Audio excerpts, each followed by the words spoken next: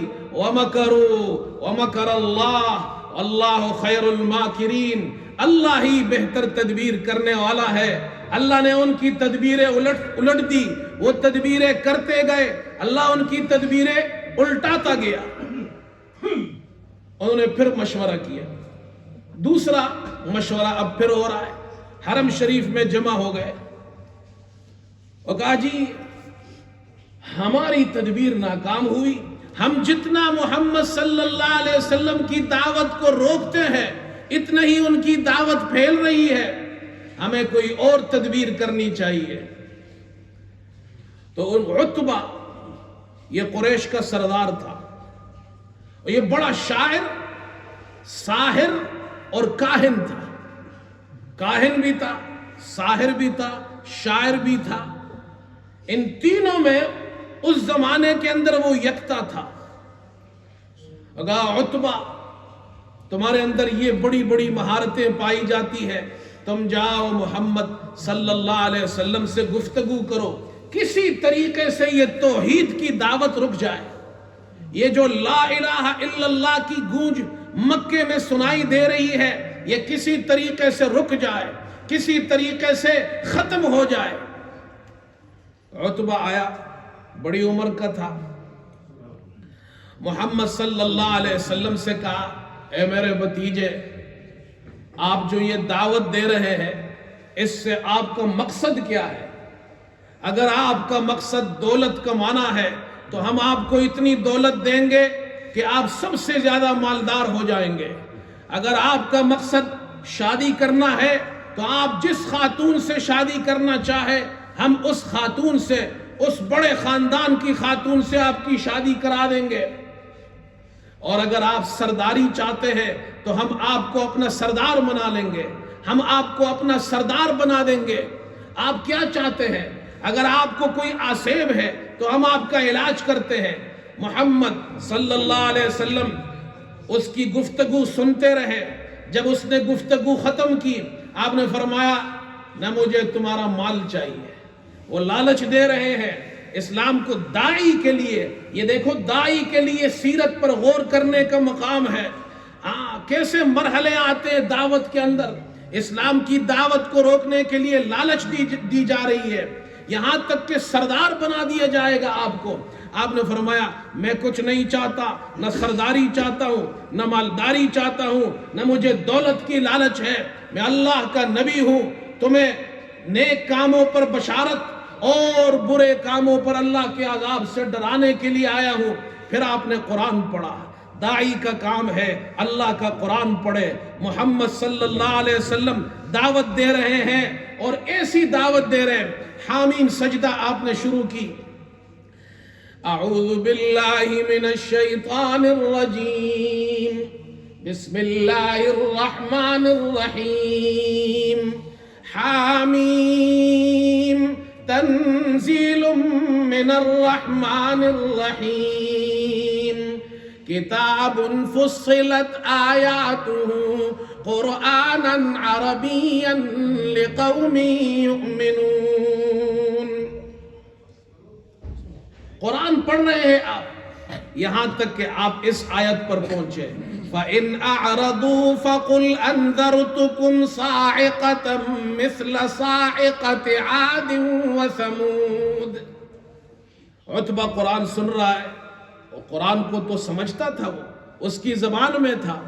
اللہ فرما رہے ہیں اگر یہ اعراض کرے تو ہمارے پیغمبر آپ ان سے کہہ دیجئے کہ میں ان پر آسمان سے ایسا عذاب نازل کروں گا جو میں نے قوم عاد اور سمود پر نازل کیا تھا. عتبہ نے یہ سنا, فوراً اٹھا, آپ کے منہ پر اس نے ہاتھ رکھا, آپ کو واسطہ دیا, خدا کے لیے اب آپ یہ بات مت کہیے. وہ بھی ڈرتا تھا کہیں ہم پر اللہ کا عذاب نازل نہ ہو جائے. وہاں سے آیا, سر جھکا ہوا ہے. قریش کے سرداروں نے دیکھا, ابو جہل نے کہا لگتا ہے عتبہ صابی ہو گیا ہے. باپ دادا کا دین چھوڑ دے, اس کو صابی کہتے تھے. جیسے آج کل لوگ کسی کو توحید کی جو دعوت دیتے ہیں ان کو کہتے ہیں وہابی ہو گیا ہے. جو توحید کی دعوت دے کیا کہتے ہیں؟ وہابی ہو گیا ہے۔ وہاں جو توحید کی بات کرتا تھا مشرکین کہتے تھے یہ سابی ہو گیا ہے، کہا عتبہ سابی ہو گیا۔ عتبہ آیا، کہا محمد صلی اللہ علیہ وسلم کو ان کی حالت پر چھوڑ دو، خدا کی قسم میں جو کلام سن کر آیا ہوں آپ ان کو چھوڑ دیجئے ان کی حالت پر، اگر عرب ان پر غالب ہو گئے تمہیں فکر کرنے کی ضرورت نہیں، اگر یہ عربوں پر غالب ہو گئے ان کی عزت تمہاری عزت ہے، ان کی حکومت تمہاری حکومت ہے۔ ابو جہل نے یہ سنا، اس نے کہا لگتا ہے عتبہ تجھ پر محمد صلی اللہ علیہ وسلم کا جادو اثر کر گیا ہے۔ اللہ نے یہ تدبیر بھی ناکام کر دی۔ اب انہوں نے ایک اور تدبیر کی، وَمَكَرُوا وَمَكَرَ اللَّهُ وَاللَّهُ خَيْرُ الْمَاكِرِينَ۔ یہ تدبیریں کرتے گئے، اللہ ان کی تدبیروں کو ختم کرتا گیا۔ انہوں نے کہا جی ہم کس طرح روکے محمد صلی اللہ علیہ وسلم کو توحید کی دعوت سے؟ وہ آپ کے پاس آئے، قریش کے لوگ بیت اللہ کے سامنے حرم کے اندر آپ صلی اللہ علیہ وسلم کے پاس آئے اور آپ سے سوالات شروع کر دیے۔ کہا کہ آپ اللہ کے نبی ہیں، اگر آپ اللہ کے نبی ہیں تو ہم یہاں مکے میں رہتے ہیں، چاروں طرف پہاڑیاں ہیں، یہ جگہ تنگ ہے، آپ اللہ کے نبی ہیں تو اس جگہ کو کشادہ کر دیجئے، یہ پہاڑوں کو یہاں سے دور ہٹا دیجئے، یہ جگہ کشادہ ہو جائے گی، ہم کھیتی باڑی کریں گے، نہریں یہاں بنا دیجئے۔ پہاڑ داؤد علیہ السلام کے لیے اللہ نے پہاڑوں کو مسخر کیا تھا، آپ بھی نبی ہے تو داؤد علیہ السلام سے کم تو نہیں، آپ پہاڑوں کو یہاں سے دور ہٹائیے۔ پہلا سوال۔ دوسرا، ہم یہاں سے شام جاتے ہیں، لمبا سفر کرتے ہیں، اللہ نے سلیمان علیہ السلام کے لیے ہوا کو مسخر کیا تھا، سفر مختصر ہو جاتا تھا، آپ سلیمان علیہ السلام سے کم تو نہیں، آپ بھی ہمارا سفر مختصر کر دے، ہوا ہمارے لیے مسخر کر دے۔ تیسرا سوال، عیسیٰ علیہ السلام مردوں کو اللہ کے حکم سے زندہ کرتے تھے، آپ ان سے کم تو نہیں، آپ ہمارے جد امجد قصی کو زندہ کر دیجئے تاکہ ہم ان سے پوچھیں آپ کے بارے میں کہ آپ حق پر ہے یا نہیں۔ آپ صلی اللہ علیہ وسلم نے فرمایا میں اللہ کا نبی ہوں، تمہیں دعوت دینے کے لیے آیا ہوں۔ اللہ نے اس کا ذکر قرآن میں کیا ہے اور کچھ اس طرح کیا ہے، ان کے یہ سوالات جاہلانہ سوالات کو اللہ نے قرآن میں بیان کیا ہے۔ فرمایا وَلَوْ أَنَّ قُرْآنًا سُيِّرَتْ بِهِ الْجِبَالُ أَوْ قُطِّعَتْ بِهِ الْأَرْضُ أَوْ كُلِّمَ بِهِ الْمَوْتَى، اگر قرآن ایسا ہوتا کہ اس سے پہاڑ چلائے جاتے اور مکے کے پہاڑ دور کر دیے جاتے، او قطعت به الارض، یا زمین طے کر دی جاتی، ان کے سفر مختصر ہو جاتے، او کلم به الموتى، یا مردوں سے گفتگو کی جاتی، قصی کو زندہ کیا جاتا۔ اللہ فرماتے ہیں، اس کے بعد علماء فرماتے ہیں یہاں محذوف ہے جواب، لما آمنو، اگر یہ سب ہو جاتا تو بھی یہ مشرک ایمان نہ لاتے ہیں۔ یہ تو آپ کو تنگ کرنے کے لیے سوالات کر رہے ہیں، انہوں نے طرح طرح کے سوالات کیے، اللہ نے اس کا ذکر قرآن میں کیا، تدبیریں کی، جب یہ بھی ناکام ہو گئے، اب ان کو پتہ چل گیا کہ جی ہماری تو باتیں جاہلانہ باتیں ہیں، مشرک مکے کے مشرک جاہل تھے، انہوں نے کہا جی ہمیں کسی علم والے کے پاس جا کر کچھ سوالات لانے چاہیے، ایسے سوالات لانے چاہیے کہ محمد صلی اللہ علیہ وسلم اس کا جواب نہ دے سکے۔ دیکھو دشمن دشمنی کرتا ہے، پلاننگ کرتا ہے، پہلی پلاننگ کی آپ کو جادوگر کہا، پھر پلاننگ کی آپ کو مال دولت کی لالچ دی، جب دیکھا کچھ نہیں ہوتا تو کہا ہم ایسے سوالات لاؤ اسلام کے مقابلے میں کہ کوئی بھی اس کا جواب نہ دے سکے۔ چنانچہ انہوں نے 2 آدمی مدینہ بھیجے، مدینے میں یہود تھے، یہود کے پاس تورات کا علم تھا، ان کے اندر علماء تھے، ان کے پاس 2 آدمی بھیجے، پورا واقعہ بیان کیا، تو ان کے علماء نے کہا کہ تم محمد صلی اللہ علیہ وسلم سے 3 سوال کرو۔ پہلا سوال ان لوگوں کے بارے میں بتائیے جو غار میں چھپے تھے، دوسرا اس بادشاہ کے بارے میں بتائے جو مشرق سے مغرب تک گیا، ساری دنیا اس نے چھان ماری، تیسرا سوال کرو روح کے بارے میں، اگر وہ واقعی اللہ کے نبی ہوں گے، ان علماء کے وہ یہ کہہ رہے ہیں یہود کے، اگر وہ واقعی سچے نبی ہے تو وہ پہلی 2 باتوں کا جواب دیں گے، روح کے بارے میں وہ جواب نہیں دیں گے۔ اگر وہ سچے نبی ہے، سچے نبی نہیں ہے تو وہ روح کے بارے میں بھی جواب دیں گے۔ حضرت صلی اللہ علیہ وسلم وہ لوگ آئے، مشرکین یہ سوالات لے کر محمد صلی اللہ علیہ وسلم کے پاس آئے۔ اب ان کی کوشش یہ ہے ہم ایسے سوالات کرے کہ آپ صلی اللہ علیہ وسلم کے پاس اس کا جواب نہ ہو۔ آپ نے فرمایا میں کل جواب دوں گا، وحی کا انتظار ہے، سچے نبی ہے، اللہ کی وحی کا انتظار ہے، جو جواب آئے گا میں وہی جواب دوں گا۔ لیکن آپ انشاءاللہ کہنا بھول گئے، تو وحی میں تاخیر ہو گئی، کئی دن تک آپ صلی اللہ علیہ وسلم انتظار فرما رہے، وحی نہیں آئی۔ کئی دنوں بعد پھر وحی آئی، اللہ تعالیٰ نے سورہ کہف نازل فرمائی، فرمایا پہلا سوال جو لوگ چھپے تھے وہ اصحاب کہف تھے، پورا واقعہ بیان کر دیا، اور جو شخص مغرب سے مشرق تک گیا تھا اس کا واقعہ بھی بیان کر دیا، ذوالقرنین کا۔ تیسرا سوال روح کے بارے میں، فرمایا قل الروح من امر ربی، یہ امر ربی ہے، وما اوتیتم من العلم الا قلیلا، تمہارے پاس اس کے بارے میں مختصر علم ہے۔ روح بدن میں ہو تو انسان زندہ، روح نکل جائے انسان مردہ، اس سے آگے ہمیں نہیں معلوم۔ سچے نبی کا جواب بھی سچا، اس کے ساتھ ساتھ پھر اللہ نے یہ تعلیم بھی فرمائی، فرمایا وَلَا تَقُولَنَّ لِشَيْءٍ إِنِّي فَاعِلٌ ذَلِكَ غَدًا إِلَّا أَن يَشَاءَ اللَّهُ، اے ہمارے پیغمبر آپ کسی چیز کے بارے میں یہ نہ کہیے کہ میں کل یہ کروں گا، مگر ساتھ میں انشاءاللہ کہیے۔ یہ تعلیم مل گئی، پوری امت کو تعلیم مل گئی۔ مستقبل کے بارے میں آپ کوئی کام کرنا چاہتے ہیں تو کیا کہیں گے؟ انشاءاللہ، اللہ نے چاہا تو میں کل آؤں گا، اللہ نے چاہا تو میں کل یہ کروں گا، اللہ نے چاہا تو ایسا ہوگا، اس لیے کہ اللہ کے چاہنے سے ہی سب کچھ ہوتا ہے۔ یہ تعلیم ہمیں ملی ہے میرے دوستو، یہ وہ تدبیریں تھی، یہ وہ حربے تھے جو مکہ کے مشرکین اور قریش کے سرداروں نے اسلام کے خلاف استعمال کیے۔ اللہ نے ان کی ساری تدبیریں ناکام کر دی، محمد صلی اللہ علیہ وسلم کا دین اللہ نے پوری دنیا کے اندر پھیلا دیا۔ اللہ تعالی ہمیں سمجھنے کی اور پھر سیرت طیبہ پر عمل کی توفیق عطا فرمائے۔ وآخر دعوانا الحمدللہ رب العالمین۔